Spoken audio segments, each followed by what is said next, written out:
Good morning सभी को।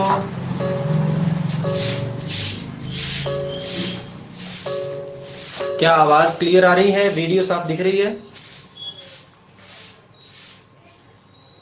आवाज और वीडियो के बारे में बताइए। गुड मॉर्निंग सभी को। ओके, आवाज और वीडियो बिल्कुल साफ आ रही है। चलिए करते हैं शुरू फिर अपना क्लास।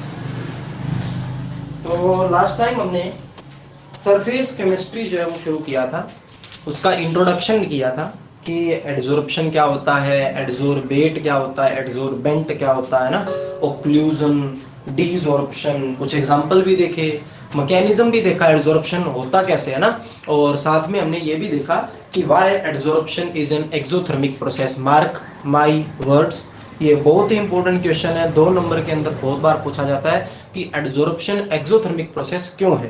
तो जिस भी बच्चे ने इसको ढंग से समझ लिया है वो कभी भूलेगा नहीं, जिसने नहीं समझा है वो रट्टा लगाएगा। तो कोई भी डाउट हो तो पूछ लेना अच्छे से, ओके ठीक है, एक बार पढ़ के जरूर देख लेना। आज हम जो शुरू करने वाले हैं टॉपिक वो है एडजॉर्प्शन और एब्जॉर्प्शन में क्या फर्क है। एडजॉर्प्शन और एब्जॉर्प्शन में क्या फर्क है, तो चलिए देखते हैं एडजॉर्प्शन और एब्जॉर्प्शन। तो सिंपल भाषा में देखते हैं कि इनका मीनिंग क्या है। देखो एडजॉर्प्शन में क्या होता है, एडजॉर्प्शन में एक सब्सटेंस दूसरे सब्सटेंस की सिर्फ सरफेस पे लगता है। एडजॉर्प्शन का क्या मीनिंग है, एक सब्सटेंस किसी दूसरे सब्सटेंस की जस्ट सरफेस पे लगता है, this is known as adsorption. लेकिन एब्जॉर्प्शन में क्या होता है कि एक सब्सटेंस दूसरे सब्सटेंस की सरफेस से होता होता उसके बल्क में चला जाता है और यूनिफॉर्मली यानी कि एक समान जो है डिस्ट्रीब्यूट हो जाता है। So basic difference between the two term adsorption and absorption is कि ये जो फॉर्मर एडजॉर्प्शन है इसमें एक सब्सटेंस दूसरे सब्सटेंस की सिर्फ सरफेस पे लगता है, और एब्जॉर्प्शन में क्या होता है, एक सब्सटेंस दूसरे सब्सटेंस की सरफेस के थ्रू चला जाएगा अंदर बल्क के अंदर और यूनिफॉर्मली डिस्ट्रीब्यूट हो जाएगा। डायग्राम की मदद से समझते हैं, ये देखिए एडजॉर्प्शन का डायग्राम बनेगा ये। अगर आप सिलिका जेल ले लो और उसको वाटर वेपर के कांटेक्ट में रख दो तो पानी के जो वेपर है वो जस्ट उसकी सरफेस पे लगेंगे सिर्फ, तो इसको क्या बोलते हैं अपन, adsorption. What is this, silica gel, ये क्या लगाया मैंने, वाटर वेपर। लेकिन ऑन द अदर हैंड अगर आप कैल्शियम क्लोराइड रख दो, ये क्या है, दिस इज कैल्शियम क्लोराइड, ठीक है, एनहाइड्रस है। एनहाइड्रस का मतलब इसमें पानी वगैरह कुछ नहीं है। अगर आप इसको पानी के कांटेक्ट में रखोगे तो पानी इसकी सरफेस से होता होता कहां चला जाएगा, बल्क में चला जाएगा और यूनिफॉर्मली डिस्ट्रीब्यूट हो जाएगा। ये मीनिंग बहुत इंपॉर्टेंट है, ये लाइन बहुत ज्यादा इंपॉर्टेंट है। यूनिफॉर्मली डिस्ट्रीब्यूट का मतलब एक समान जो है डिस्ट्रीब्यूट हो जाएगा। सो this is the basic difference between the two terms. बाकी बुक में लिखा पड़ा आपको पता ही है, लेकिन कुछ केसेस में एडजॉर्प्शन और एब्जॉर्प्शन दोनों साइमल्टेनियसली टेक प्लेस होते हैं। या साइमल्टेनियसली नाम आपको रेडॉक्स से याद आएगा कि रेडॉक्स में अगर एक ही रिएक्शन में साइमल्टेनियसली ऑक्सीडेशन रिडक्शन हो रहा है तो उसको रेडॉक्स कहते हैं। सेम अगर एडजॉर्प्शन और एब्जॉर्प्शन साइमल्टेनियसली अकर हो रहे हैं, आपको पता ही नहीं चल रहा क्या हो रहा है, so this is known as sorption. उसको क्या कहेंगे अपन, सोर्प्शन कहेंगे। यानी कि एडजॉर्प्शन और एब्जॉर्प्शन अगर साइमल्टेनियसली अकर हो रहे हैं then this term is known as sorption. Next है डब्बे वाला difference between adsorption and absorption. तो चलिए डब्बे वाला डिफरेंस करते हैं एडजॉर्प्शन और एब्जॉर्प्शन के बीच में। पहला पॉइंट क्या, एडजॉर्प्शन एक सरफेस फिनोमिना है। ये क्या है, एक सरफेस फिनोमिना है, यानी सरफेस पे होने वाला प्रोसेस है, सरफेस फिनोमिना है।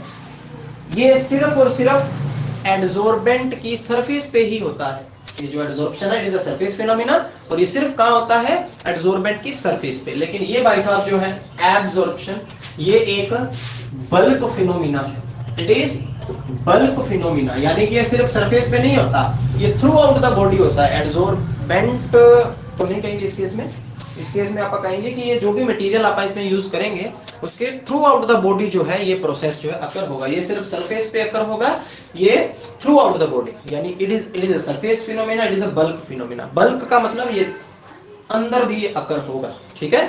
So it is surface and it is bulk phenomena, ये सरफेस पे, ये थ्रू आउट द बॉडी।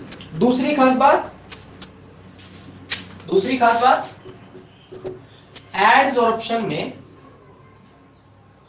किसी सब्सटेंस की जो कंसेंट्रेशन है एडसोर्बेंट के ऊपर, वो सरफेस पे अलग होती है, बल्क के अंदर अलग होती है। या फिर आप ऐसे भी कह सकते हो कि सरफेस पे कंसेंट्रेशन किसी सब्सटेंस की ज्यादा है, बल्क के अंदर कम है। ये भी कह सकते हैं, सिंपल कहो कि एडसोर्बेंट जो अपन ने इस केस में लिया है उसमें सरफेस पे जो कंसेंट्रेशन है वो अलग है बल्क से।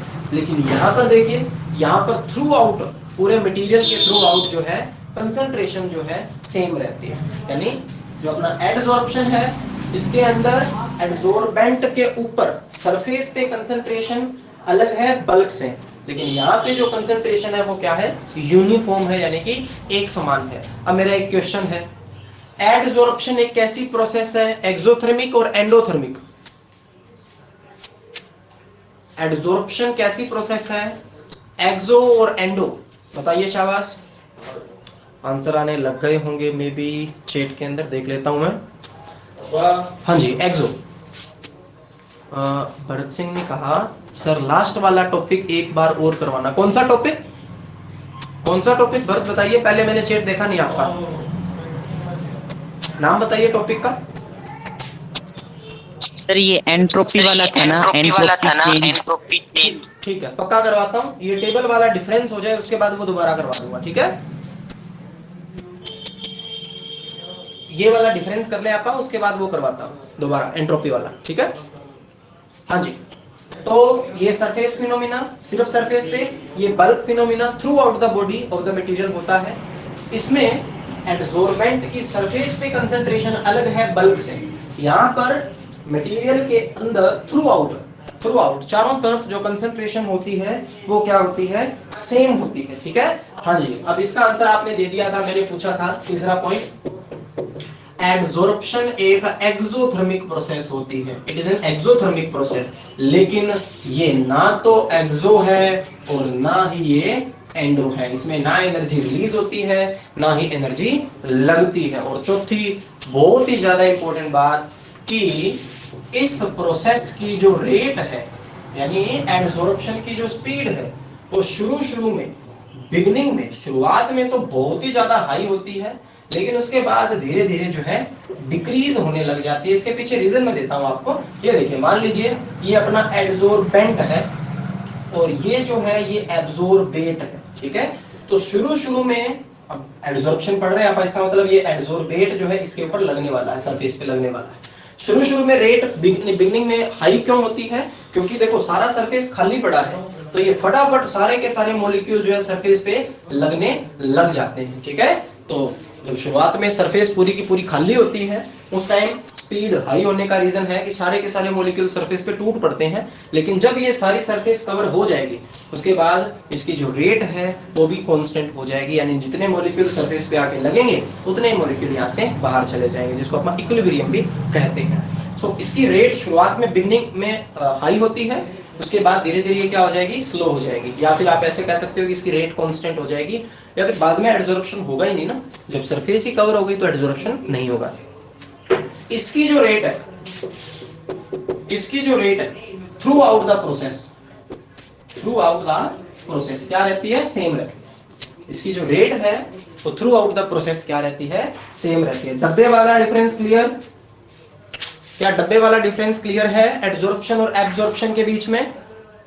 बहुत इंपॉर्टेंट है, बहुत इंपॉर्टेंट है, ठीक है। देख लेते हैं। हाँ जी, यस, ओके।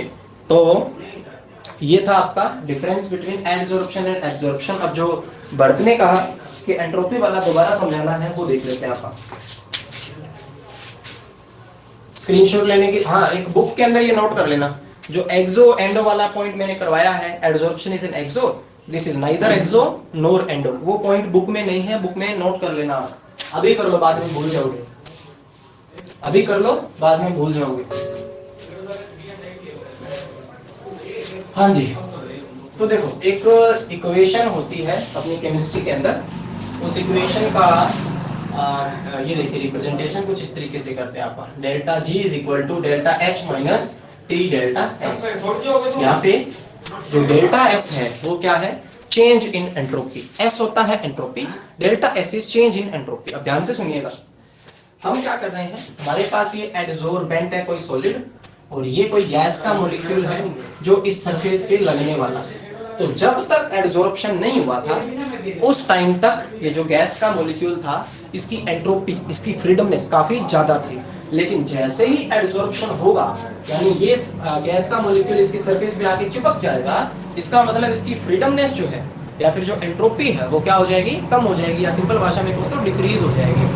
एंट्रोपी डिक्रीज, इसका मतलब डेल्टा एस जो है वो डिक्रीज होने लग जाएगा, यानी डेल्टा एस जो है वो नेगेटिव में आएगा। ठीक है, अब डेल्टा एस नेगेटिव है, आगे भी नेगेटिव लगा हुआ है, इसका मतलब ये हुआ कि ये जो इतना पोर्शन है ये क्या बन गया, पॉजिटिव बन गया। दोबारा, एंट्रोपी डिक्रीज होने की वजह से delta S becomes negative, delta S negative, आगे भी नेगेटिव, ये पूरा टर्म क्या बन गया, पॉजिटिव बन गया। अब देखो, किसी भी प्रोसेस को अपने आप होने के लिए, यानी कि स्पॉन्टेनियस प्रोसेस के लिए जो डेल्टा जी है वो हमेशा नेगेटिव होता है। हम जानते हैं adsorption is a spontaneous process, हम जानते हैं अच्छे से कि एडजॉर्प्शन क्या है, एक स्पॉन्टेनियस प्रोसेस, अपने आप होती है। हम नहीं करवाते, हम नहीं कहते कि चलो भाई ये गैस का मॉलिक्यूल है जाके लग जाओ, नहीं, अपने आप होती है। तो adsorption is a spontaneous process और उसके लिए डेल्टा जी नेगेटिव आना चाहिए। सो डेल्टा जी कब नेगेटिव आएगा, मेरे को सोच के बताइए। When will delta G becomes negative? कब आएगा? ये टर्म पॉजिटिव की है, हमारा आंसर नेगेटिव में आना चाहिए, कब आएगा, तभी आ पाएगा जब आपका डेल्टा H जो है वो नेगेटिव हो और प्लस में डेल्टा H जो है वो बड़ा हो किससे, T डेल्टा S, तभी पॉसिबल है, और तो कोई चांस ही नहीं है। सोच के देखिए, डेल्टा G नेगेटिव कब आएगा, जब आपका डेल्टा H नेगेटिव हो और प्लस में डेल्टा H बड़ा हो T डेल्टा S, यही है। अब डेल्टा H जब नेगेटिव होता है इसका मतलब द प्रोसेस इज एक्सोथर्मिक। अब जब एडजॉर्प्शन होता है तब जो डेल्टा H है वो डिक्रीज करता जाएगा और जो डेल्टा S है, सॉरी ये टर्म जो है T डेल्टा S, ये बढ़ता जाएगा। ये पॉजिटिव में है, ये नेगेटिव में है, ये धीरे धीरे घटता जाएगा, ये बढ़ता जाएगा, एक पॉइंट आने पर ये एक दूसरे को कैंसिल कर देंगे। हम कह देंगे कि जी एडजॉर्प्शन कंप्लीट हो चुका है, that is known as adsorption equilibrium. So done हो चुका है। भरत सिंह बताइए, और कोई डाउट? यस, ओके, और किसी का भी कोई डाउट है तो पूछ सकते हो भाई। चलो, सो ये टॉपिक था, पुराना टॉपिक अपना ना, जो हो चुका है वो टॉपिक था। चलो कोई बात नहीं, डाउट क्लियर करने भी जरूरी है काफी ज्यादा।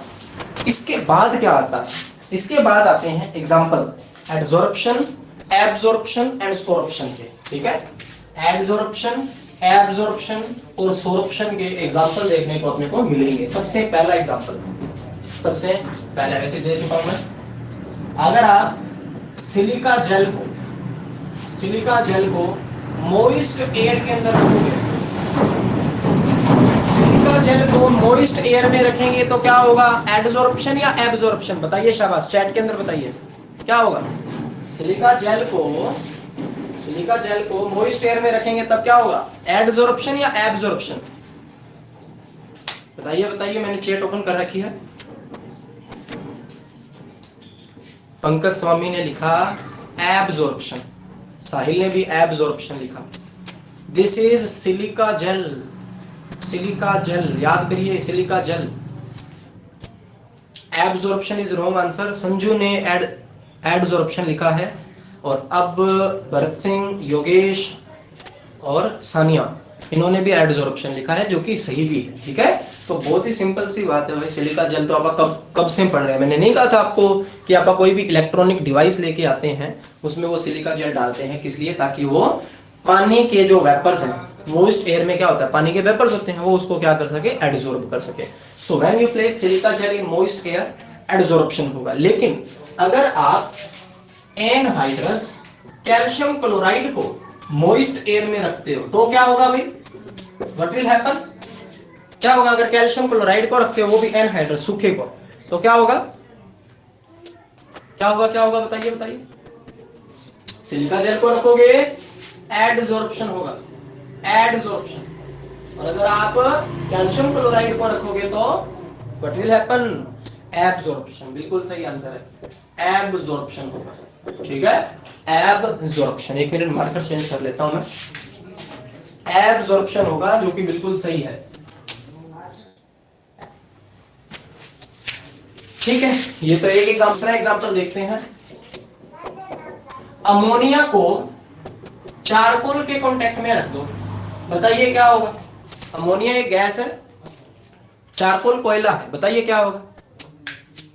एड और एब, एडजॉर्प्शन और एब्जॉर्प्शन, बिल्कुल सही, एडजॉर्प्शन होगा, एडजॉर्प्शन। ठीक है, ऐसे तो हेवी लर्नर है ना सभी के सभी, एक बार चीज समझ ली फिर नहीं भूलते। एडजॉर्प्शन होगा, बिल्कुल सही। नेक्स्ट, अगर हम NH3 को पानी के कांटेक्ट में रख दे तो क्या होगा भाई, what will happen. NH3 ammonia को पानी के कांटेक्ट में रखेंगे तो क्या होगा, एब्जॉर्प्शन होगा, और ये इसके साथ रिएक्ट करके पता है क्या बना लेगा, NH4OH बना लेगा। सो दिस इज एब्जॉर्प्शन, ये एग्जांपल याद रखने। और तीसरा, डाइज, जो डाइज होती हैं, डाइज केमिस्ट्री के अंदर कुछ कंपाउंड्स को कहा जाता है जिनको यूज किया जाता है कलर वगैरह इंपार्ट करने में। ठीक है, डाइज बहुत बार आएंगे, आप चलते जाओ। तो जो डाइज हैं, अगर उनको अपन कॉटन फाइबर्स के कांटेक्ट में रख दें, कॉटन फाइबर्स के कांटेक्ट में रख दें, तो एडजॉर्प्शन भी होगा, एब्जॉर्प्शन भी होगा।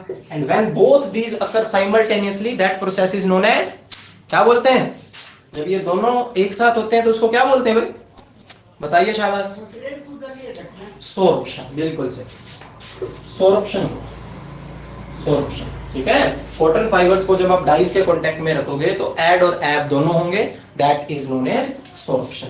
क्लियर, क्लियर है ना, सिंपल है, बिल्कुल सिंपल।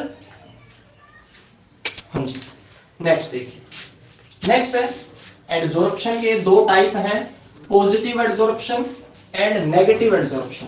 एक एक लाइन के हैं बस, और कुछ नहीं इसमें, पॉजिटिव एंड नेगेटिव एडजॉर्प्शन। तो चलिए उनको जानते हैं। पॉजिटिव एंड नेगेटिव एडजॉर्प्शन, ठीक है, तो ध्यान से देखिएगा इसमें क्या लिख रखा है। इसमें लिख रखा है कि जब कंसंट्रेशन एडजॉर्बेंट की सरफेस पे ज्यादा है बल्क से, तो इसको पॉजिटिव एडजॉर्प्शन कहा जाएगा। भाई बताइए, ये भी कोई डेफिनेशन है। देखिए, ये है आपका एडजॉर्बेंट, जिस पर कोई चीज लगती है, और जो लगती है वो कहलाता है एडजॉर्बेट, एडजॉर्बेट। ध्यान से सुनना, एक एक चीज क्लियर होगी।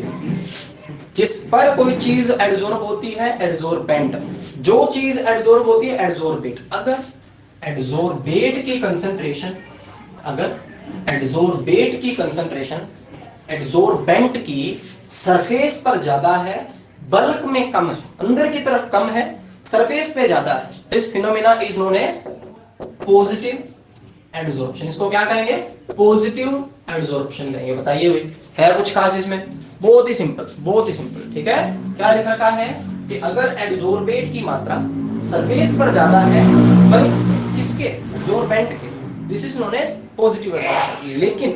लेकिन एक ट्विस्ट भी है।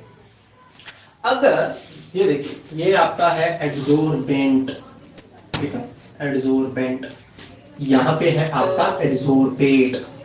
अगर एडजॉर्बेट जो है, अगर एडजॉर्बेट जो है उसकी मात्रा धीरे धीरे बल्क में बढ़ने लग जाए, यानी पहले तो वो सरफेस पे लगा था, लेकिन धीरे धीरे वो सरफेस से चला जाए बल्क की तरफ, तो अब क्या होगा भाई, बल्क में मात्रा ज्यादा हो जाएगी, सरफेस पे मात्रा कम हो जाएगी। This is known as negative adsorption. इसको क्या कहेंगे, नेगेटिव एडजॉर्प्शन कहेंगे। तो दो ही लाइन है, अगर एडजॉर्बेट की कंसंट्रेशन सरफेस पे ज्यादा बल्क में कम, that is known as positive adsorption. इधर क्या लिख रखा है कि अगर एडजॉर्बेट एडजॉर्प्शन के बाद धीरे धीरे उसकी जो कंसंट्रेशन है वो बल्क में बढ़ने लग जाए, यानी बल्क में कंसंट्रेशन ज्यादा हो जाएगी, सरफेस पे कंसंट्रेशन कम हो जाएगी, that is known as negative adsorption. Is it clear, क्या ये क्लियर है,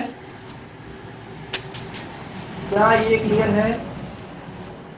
यस, यस, बहुत सिंपल सी चीज है। कई बार इसमें एक लाइनें और भी ऐड करी जाती हैं, यानी जब आप करो तो कंप्लीट करो, अदरवाइज ना ही करो। ठीक है, तो एक लाइन और क्या ऐड करी जाती है कि अगर सोल्यूट के मॉलिक्यूल, मान लो सोल्यूशन आपके पास, सोल्यूशन में दो चीजें होती हैं, सोल्यूट और सोलवेंट। अगर सोल्यूट के मॉलिक्यूल एडजॉर्ब होते हैं एडजॉर्बेंट पर, अगर एक सोल्यूशन में से सोल्यूट के मॉलिक्यूल एडजॉर्ब होते हैं एडजॉर्बेंट पर, that is also known as positive adsorption, उसको भी पॉजिटिव एडजॉर्प्शन कहा जाता है। और अगर सोलवेंट के मॉलिक्यूल एडजॉर्ब होते हैं एडजॉर्बेंट के ऊपर, then this is also known as negative adsorption. तो आप दोनों चीजें याद करो, पहले ऊपर वाली चीज तो आपको याद हो ही चुकी है, ये बस इसके अंदर ऐड करना है। क्या है? कुछ भी नहीं। सोल्यूट अगर, हाँ, सोल्यूट अगर एडजॉर्ब होता है एडजॉर्बेंट के ऊपर पॉजिटिव, सोलवेंट अगर एडजॉर्ब होता है नेगेटिव। लेकिन आप ऐसा मत सोचिए कि बस ये सोल्यूट और सोलवेंट वाला याद कर लें तो ऊपर वाला ना करें, नहीं, दोनों करने का। ओके, क्या क्लियर है ये? Is it clear? एक देख लेते हैं। यस यस, ठीक है। सो ये था आपका पॉजिटिव एंड नेगेटिव एडजॉर्प्शन। ठीक है, आगे हम क्या देखने वाले हैं? आगे हम देखने वाले हैं factors affecting adsorption of a gas. एक गैस जो है वो एक सॉलिड के ऊपर एडजॉर्ब होने की कोशिश कर रही है, तो उसको कौन कौन से फैक्टर्स हैं जो अफेक्ट करेंगे। ठीक है, तो चलिए वही देखते हैं अपन। फैक्टर्स अफेक्टिंग, और बहुत इंपॉर्टेंट है ये भी। ठीक है, factors affecting adsorption of gases bye solid. Factors affecting adsorption of gases bye solid. अब एक बात बताइए भाई, यहां पे एडजॉर्बेंट कौन है? यहां पे एडजॉर्बेंट कौन है, बता सकता है कोई? एडजॉर्बेंट कौन है यहां पे? सॉलिड है या गैस है? एडजॉर्बेंट, एडजॉर्बेंट कौन है? सॉलिड, बिल्कुल सही, बिल्कुल सही। यहाँ पे सॉलिड जो है अपना वो क्या है? एडजॉर्बेंट है, और जो गैस है वो क्या है? एडजॉर्बेट। ठीक है, ये चीज क्लियर होनी चाहिए आपको। तो चलिए कौन कौन से फैक्टर अफेक्ट करते हैं वो जान लेते हैं। तो सबसे पहला फैक्टर है nature and surface area of adsorbent. यानी आपने जो एडजॉर्बेंट लिया है उसका नेचर कैसा है और उसका सरफेस एरिया कितना है एडजॉर्बेंट का, उस ये चीज जो है अफेक्ट करती है एडजॉर्प्शन को। तो एक सिंपल सा क्वेश्चन है आपसे, एडजॉर्प्शन कब ज्यादा होगा? जब सरफेस एरिया ज्यादा हो तब, या जब सरफेस एरिया कम हो तब? बताइए। जब सरफेस एरिया ज्यादा होगा तब एडजॉर्प्शन ज्यादा होगा, या सरफेस एरिया कम होगा तब एडजॉर्प्शन ज्यादा होगा? बताइए शाबाश। आंसर्स का वेट है ज्यादा हो तब। बिल्कुल सही, बिल्कुल सही। ठीक है, तो कहने का मतलब आपके एडजॉर्बेंट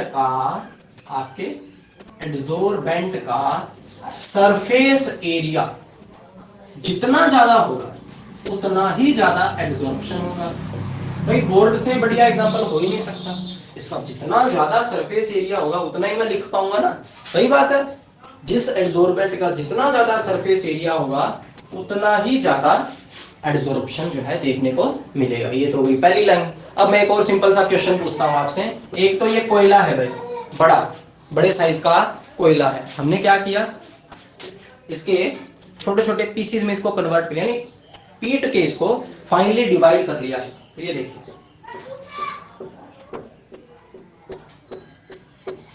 ठीक है, इस कोयले को, चारकोल को हमने फाइनली डिवाइड कर लिया है।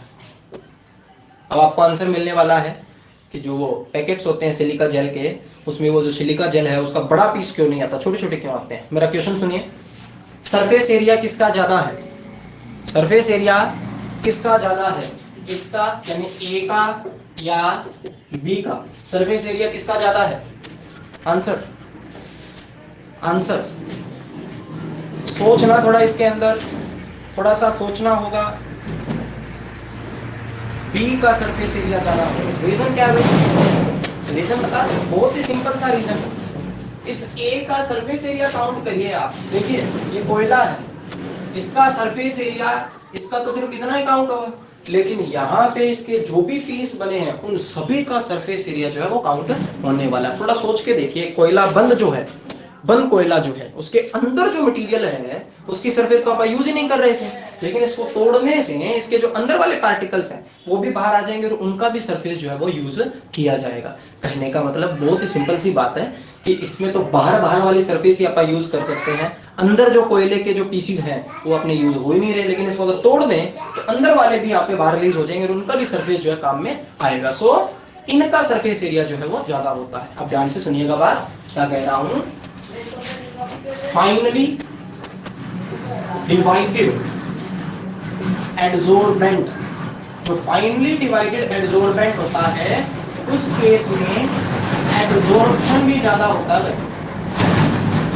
फाइनली डिवाइडेड जो आपका एडसोर्बेंट है उस केस में एडसोर्प्शन भी क्या होता है, ज्यादा होता है। ये चीज क्लियर हुई? अब पता चला सिलिका जेल के छोटे छोटे दाने क्यों आते हैं, बड़ा पीस क्यों नहीं रख देते वो सिलिका जेल का। क्लियर हुआ? ये क्लियर हुआ? क्योंकि स्मॉल साइज में कन्वर्ट करने से सरफेस एरिया जो है वो बढ़ जाता है और एडसोर्प्शन जो है वो ज्यादा होता है। बिल्कुल सही, yes yes, okay, thank you. अच्छा, नेक्स्ट क्या, आरओ में देखना। आरओ में भी है ना छोटे छोटे पीस यूज करे जाते हैं चारकोल के, वो भी किस लिए, सेम। अच्छा, जो वो माउथ वॉश नहीं, फेस वॉश जो आते हैं, इनमें लिखा था एक्टिवेटेड चारकोल, वो भी यही होता है, कुछ नहीं। तो अगर आपको फेस वॉश घर पे ही बनाना है तो कोयला लीजिए, उसको पीस लीजिए और वो किसी सोल्यूशन के अंदर डाल के और अपना खुद का नेचुरल जो फेस वॉश है उसको तैयार कर लीजिए। होता कुछ नहीं, यही है, ठीक है। और ये अच्छा क्यों यूज किए जाते हैं फेस वॉश में एक्टिवेटेड चारकोल, ताकि फेस पर लगाने से फेस के ऊपर जो इम्प्योरिटीज आई हुई हैं वो रिमूव हो सके। ओके, चैट में क्या लिखेंगे, योगेश और साहिल। ओके, तो ये था भाई आपका कि एडसोर्बेंट कैसा। एक और चीज इसमें आती है और क्वेश्चन है, स्मूथ सरफेस वाला एडसोर्बेंट बढ़िया रहेगा या रफ सरफेस वाला? रफ सरफेस वाला, बताइए शाबाश। स्मूथ सरफेस वाला एडसोर्बेंट अच्छा रहेगा या रफ सरफेस वाला? बताइए। ये बोर्ड है, ये स्मूथ है, ये दीवार जो है थोड़ी सी रफ है। सोच के बताना आंसर, किस केस में एडसोर्प्शन ज्यादा होगा, स्मूथ सरफेस वाले एडसोर्बेंट में या फिर जो अपना रफ सरफेस वाला एडसोर्बेंट है? रफ। और साहिल ने तो RO लिख दिया, ये अपने आप समझे, रफ बिल्कुल सही आंसर है भाई, सभी का बिल्कुल सही आंसर है रफ। तो कहने का मतलब अगर सरफेस रफ होगी तो इस केस में भी सरफेस एरिया क्या होगा, ज्यादा होगा, और सरफेस एरिया जितना ज्यादा होगा उतना ही ज्यादा एडसोर्प्शन होगा। स्क्रीनशॉट ले लीजिए इसका, हो गया? हाँ जी, तो ये था nature and surface area of adsorption. Next है नेचर ऑफ एडसोर्बेट, यानी जो गैस अपन ले रहे हैं, गैस की बात कर रहे थे, तो वो कैसी होनी चाहिए, चलिए जानते हैं। थोड़ा सा ये कॉम्प्लिकेटेड है लेकिन समझना होगा, ठीक है, और बहुत ही ज्यादा इंपॉर्टेंट है। नेचर ऑफ गैस या फिर नेचर ऑफ एडसोर्बेट, कि एडसोर्बेट कैसा होना चाहिए।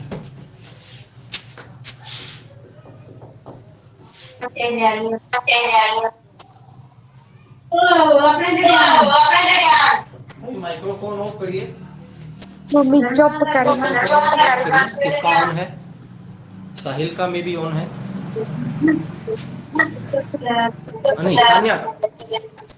सान्या अपना माइक्रोफोन ऑफ करिए भाई, या कुछ पूछना है तो ऑन कर सकते हो आप।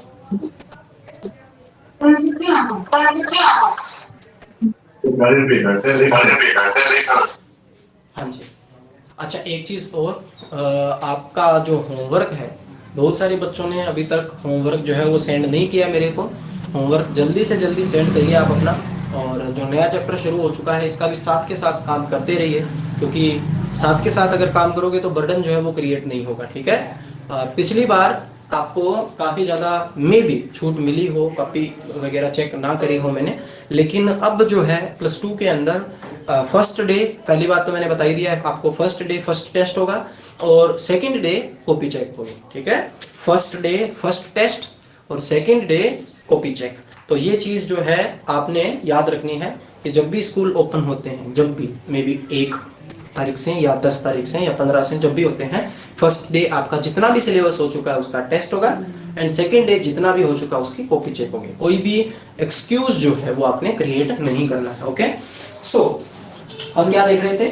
हम देख रहे थे भाई एडजोर्बेट कैसा होना चाहिए, यानी गैस जो अपन यूज कर रहे हैं वो कैसी होनी चाहिए। तो भाई जो साइंटिस्ट थे उन्होंने अलग अलग गैस जो है वो एडजोर्ब करवा के देखी, तो उन्होंने पाया कि जो अलग अलग गैसेस है उनका एडजोर्प्शन जो है वो अलग अलग हो रहा है। तो उन्होंने एक बात वहां से कंक्लूड करी, क्या?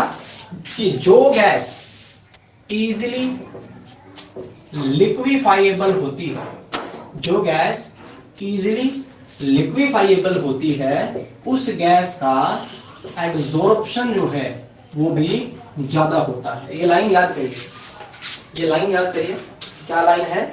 कि जो गैस इजीली लिक्विफाइएबल होती है उस गैस का एडजोर्प्शन भी ज्यादा होता है। अब इजीली लिक्विफाइएबल का मतलब क्या है? जिस गैस को इजीली लिक्विफाई किया जा सकता है। अब थोड़ा सा खुद सोच के देखिए, अगर कोई गैस इजीली लिक्विफाइएबल है, इसका मतलब उसके जो मॉलिक्यूल्स हैं, देखिए गैस में मॉलिक्यूल दूर दूर होते हैं और आपको भी पता है लिक्विड में मॉलिक्यूल पास पास आ जाते हैं। तो एक इजीली लिक्विफाइएबल गैस के अंदर जो ये मॉलिक्यूल्स होते हैं उनके बीच का जो फोर्स है, यानी कि इंटरमोलिक्यूलर फोर्स, इंटरमोलिक्यूलर फोर्स, ये काफी ज्यादा स्ट्रॉन्ग होता है गैस के मॉलिक्यूल्स के बीच में। तो ऐसा सपोज किया जाता है कि अगर जिन मॉलिक्यूल्स के बीच में इतना ज्यादा फोर्स है तो भाई वो सॉलिड के ऊपर तो और भी ज्यादा फोर्स से जो है चिपक जाएगी या फिर एडजॉर्ब हो जाएगी। तो एक बात आपने खुद ध्यान से देखनी है कि वैसे तो आपको पहली लाइन मैंने बताई थी कि अलग अलग गैसेस जो है वो अलग अलग एक्सटेंट तक जो है एडजॉर्ब होती है सेम एडजॉर्बेंट पर। हमने एडजॉर्बेंट चेंज नहीं किया, अलग अलग गैसेस को सेम ही एडजॉर्बेंट पर लगा के देखा, तो हर गैस की जो है अलग एडजॉर्प्शन हो रहा था, अलग अलग मात्रा में एडजॉर्ब हो रही थी। तो ये कंक्लूड किया गया कि जिस गैस को इजीली लिक्विफाई किया जा सकता है वो गैस जो है एडजॉर्प्शन भी ज्यादा शो करती है। फिर बात करी गई कि क्यों भाई ऐसा क्यों हो रहा है, तो हमने पाया कि जो गैस इजीली लिक्विफाइबल हो सकती है उसके अंदर जो मॉलिक्यूल्स हैं उनके बीच में इंटरमोलिक्यूलर फोर्स ऑफ अट्रैक्शन जो है वो क्या है, काफी ज्यादा स्ट्रॉन्ग होते हैं। और ऐसी गैस जो है क्योंकि गैस के मॉलिक्यूल्स के बीच में इतना ज्यादा स्ट्रॉन्ग फोर्स ऑफ अट्रैक्शन है, तो वो जो एडजॉर्बेंट है उसकी सरफेस पे भी वो बहुत ही हाई फोर्स ऑफ अट्रैक्शन से जो है अटैच हो जाएगी। इसमें लाइन जो लिख रखी है मैं वो पढ़ के दिखाता हूं। For such a gas greater will be the attraction of gas molecule on surface of adsorbent, यानी जिस गैस के मॉलिक्यूल्स के बीच में इतना फोर्स स्ट्रॉन्ग है तो वो गैस के जो मॉलिक्यूल है उनके सॉलिड की सरफेस के बीच में भी क्या है, काफी ज्यादा फोर्स ऑफ अट्रैक्शन देखने को मिलेगा। एक ही line, easily liquefiable gas higher will be the adsorption. एक और चीज आती है वो भी नोट कर लीजिए इसके अंदर, वो है क्रिटिकल टेम्परेचर। क्रिटिकल टेम्परेचर ये एक ऐसा मिनिमम टेम्परेचर है जिसके अबो किसी गैस को लिक्विफाई नहीं किया जा सकता है। कहने का मतलब एक ऐसा टेम्परेचर, एक ऐसा बैरियर जो अगर पार हो गया तो गैस को लिक्विफाई करना मुश्किल हो जाएगा या फिर गैस लिक्विफाई होगी नहीं। वो मिनिमम टेम्परेचर जिसके अबो कोई गैस लिक्विफाई नहीं हो सकती है वो क्रिटिकल टेम्परेचर कहलाता है। ठीक है, जैसे फॉर एग्जांपल मैं आपको एग्जांपल लेके समझाता हूं। जैसे कि SO2 गैस है, SO2, इसका जो क्रिटिकल टेम्परेचर है वो है 430 केल्विन। ठीक है, बुक के अंदर टेबल बनी पड़ी है। फिर जो आपका अमोनिया है NH3, उसका जो क्रिटिकल टेम्परेचर है वो आता है 406 केल्विन। और एक आप बीच में से कोई गैस ले लेते हैं जैसे कि CO का क्रिटिकल टेम्परेचर है 134 केल्विन। तो आप ध्यान से देखिएगा, क्रिटिकल टेम्परेचर क्या बताया मैंने, वो टेम्परेचर जिसके अबो गैस को लिक्विफाई करना मुश्किल है या हो ही नहीं सकता है। तो ध्यान से देखिए, इस गैस का क्रिटिकल टेम्परेचर सबसे ज्यादा है, इस गैस का क्रिटिकल टेम्परेचर सबसे ज्यादा, यानी इसका बैरियर जो बहुत ही ऊंचा है 430 केल्विन, यहां तक बैरियर है इसका, इसके ऊपर इसको लिक्विफाई नहीं कर सकते हैं। इसका मतलब हमें तो 0 से 430 केल्विन तक का जो एरिया है काफी ज्यादा मिल गया ना। इसका मतलब इस गैस को इजीली लिक्विफाई किया जा सकता है। ध्यान से सुनिएगा, एक गैस का जितना हाई क्रिटिकल टेम्परेचर होता है उस गैस को उतना ही इजीली लिक्विफाई किया जा सकता है, क्योंकि क्रिटिकल टेम्परेचर के अबो तो गैस लिक्विफाई होगी नहीं। तो ये बैरियर आपका जितना ज्यादा ऊंचा होगा उतनी ही इजीली गैस क्या होगी, लिक्विफाई हो जाएगी। ध्यान से सुनिएगा एक एक बात। जैसे SO2 है, SO2 का क्रिटिकल टेम्परेचर बहुत ही ज्यादा है, यानी 430 केल्विन। तो ये बैरियर बहुत ही ऊंचा है, इसको पार करने की आपको जरूरत ही नहीं है। इससे नीचे आपकी गैस आराम से क्या हो जाएगी, लिक्विफाई हो जाएगी। दिक्कत किस में आती है, CO को देखिए, CO 134 केल्विन, वो यहाँ आ जाएगा। CO का कितना, 134 केल्विन। अब देखो CO का बैरियर कहाँ है, यहाँ। अगर 134 केल्विन से ऊपर चले गए तो CO जो है लिक्विफाई नहीं होने वाली है। थोड़ा सोच के देखिए, क्योंकि ये बैरियर का जो गैप है ये बहुत ही छोटा है। इसी रीजन में ये गैस जो है लिक्विफाई हो सकती है। 135 केल्विन होते ही ये गैस जो है लिक्विफाई नहीं होगी। तो एक सिंपल सा कंक्लूजन यहां से निकलता है कि जिस गैस का क्रिटिकल टेम्परेचर हाई होता है उस गैस को इजीली लिक्विफाई किया जा सकता है, और उसी गैस का एडसॉर्प्शन भी क्या होता है, ज्यादा होता है। तीन ही बातें आपने नोट करनी है। जिस गैस का क्रिटिकल टेम्परेचर ज्यादा होता है उस गैस को इजीली लिक्विफाई किया जा सकता है, और उस गैस का एडसॉर्प्शन भी ज्यादा होता है। ये वाली बात पहले क्लियर हो गई होगी आपको कि इजीली लिक्विफाइबल गैस जो है उसका एडसॉर्प्शन ज्यादा होता है। रीजन क्या, क्योंकि गैस के मॉलिक्यूल के बीच में इंटरमोलिक्यूलर फोर्स अगर स्ट्रॉन्ग है तो ये सोचा जाता है कि गैस और सॉलिड के बीच में भी फोर्स ऑफ अट्रैक्शन क्या होंगे, स्ट्रॉन्ग होंगे, और जहां फोर्स ऑफ अट्रैक्शन स्ट्रॉन्ग होता है वहां वो जो प्रोसेस है वो भी फास्टली होती है। फिर बात आई क्रिटिकल टेम्परेचर की, तो मैंने कहा वो बैरियर जिसके ऊपर गैस को लिक्विफाई नहीं किया जा सकता है, कि एक बैरियर है कि इसके ऊपर आप चले गए तो गैस लिक्विफाई नहीं होगी। तो ये बैरियर जितना ज्यादा ऊंचा होगा उतना ही आपको फायदा है। SO2 का बैरियर बहुत ही ऊंचा है, 430 केल्विन, उसके ऊपर गैस को लिक्विफाई करना पॉसिबल नहीं है, यानी कि 430 केल्विन के बाद गैस लिक्विफाई नहीं होगी। तो यहाँ का एरिया तो काफी ज्यादा है ना, 0 से 430, कहीं पे भी इसको लिक्विफाई कर सकते हो आप। CO, एक और गैस लेता हूं मैं, H2 हाइड्रोजन। हाइड्रोजन का जो क्रिटिकल टेम्परेचर है वो 33 केल्विन है, यानी इसका बैरियर यहीं पर ही है। ये देखिए हाइड्रोजन का जो बैरियर है 33 केल्विन यहीं पर ही है। तो आपके पास और कोई ऑप्शन नहीं है, बस इसी रेंज में इसको लिक्विफाई करना होगा। अगर 34 केल्विन पे पहुंच गए तो हाइड्रोजन गैस लिक्विफाई नहीं होगी। तो बहुत ही सिंपल सी बात है, जितना ज्यादा क्रिटिकल टेम्परेचर होगा गैस का उतनी ही इजीली वो गैस लिक्विफाई होगी, उतना ही ज्यादा एडसॉर्प्शन होगा। क्या ये बात क्लियर है सभी को? बताइए शाबाश। किसी में भी कोई डाउट है पूछिए, एनीवन, कोई डाउट इसके अंदर? आवाज आ रही है क्या? आवाज आ रही है सभी तक? हाँ जी, मैंने पूछा कोई डाउट है आपका? कोई डाउट आपका चैट के अंदर लिख दीजिए, अगर आप ऑडियो मैसेज नहीं भेज सकते तो। बहुत ही सिंपल सी तीन ही बातें याद करनी है। जिस गैस को इजीली लिक्विफाई किया जा सकता है उसका एडसॉर्प्शन भी ज्यादा होगा, है ना। जिसका क्रिटिकल टेम्परेचर जितना ज्यादा उसको उतना ही ज्यादा इजीली लिक्विफाई किया जा सकता है, उसका एडसॉर्प्शन भी उतना ही ज्यादा होगा। स्क्रीनशॉट ले लीजिए, इसका स्क्रीनशॉट ले लीजिए। हो गया?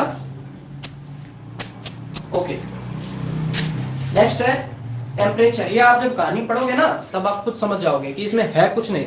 थोड़ा सा टफ लगता है कि क्या आ गए यार ये टर्म्स, लेकिन एक बार आप इनका मीनिंग पढ़ोगे तब खुद क्लियर हो जाएगा। बस क्रिटिकल टेम्परेचर याद रखना, वो बैरियर है, जितना ऊंचा होगा उतना ही ज्यादा फायदा है अपने को, ठीक है। तो चलिए नेक्स्ट जो फैक्टर है जो अफेक्ट कर सकता है एडसॉर्प्शन को, वो है टेम्परेचर नहीं पढ़ते हैं, आज ज्यादा पढ़ेंगे प्रेशर, ठीक है, क्योंकि थोड़ा सा टाइम मेरे को लगता है कम है। प्रेशर पढ़ते हैं, तो थर्ड हम लिख लेते हैं प्रेशर। मैं सिंपल सा क्वेश्चन पूछूंगा, उसका आपने आंसर देना है। ये एडसॉर्बेंट है, इसको मैंने एक बर्तन में बंद किया हुआ है और इसमें मैंने भर रखी है गैस, यानी कि एडसॉर्बेट। ये क्या है? एडसॉर्बेंट है। ये क्या है? एडसॉर्बेट है, एडसॉर्बेट, ठीक है। इसका अपन यहाँ ढक्कन बना देते हैं। कैसे बनेगा? हाँ जी, ऐसे बनेगा, ये पिस्टन टाइप, ठीक है। सिंपल सा क्वेश्चन, बताइए प्रेशर बढ़ाने से एडसॉर्प्शन बढ़ना चाहिए या घटना चाहिए? प्रेशर इंक्रीज करने से एड्सॉर्प्शन बढ़ना चाहिए या घटना चाहिए या कुछ नहीं होगा?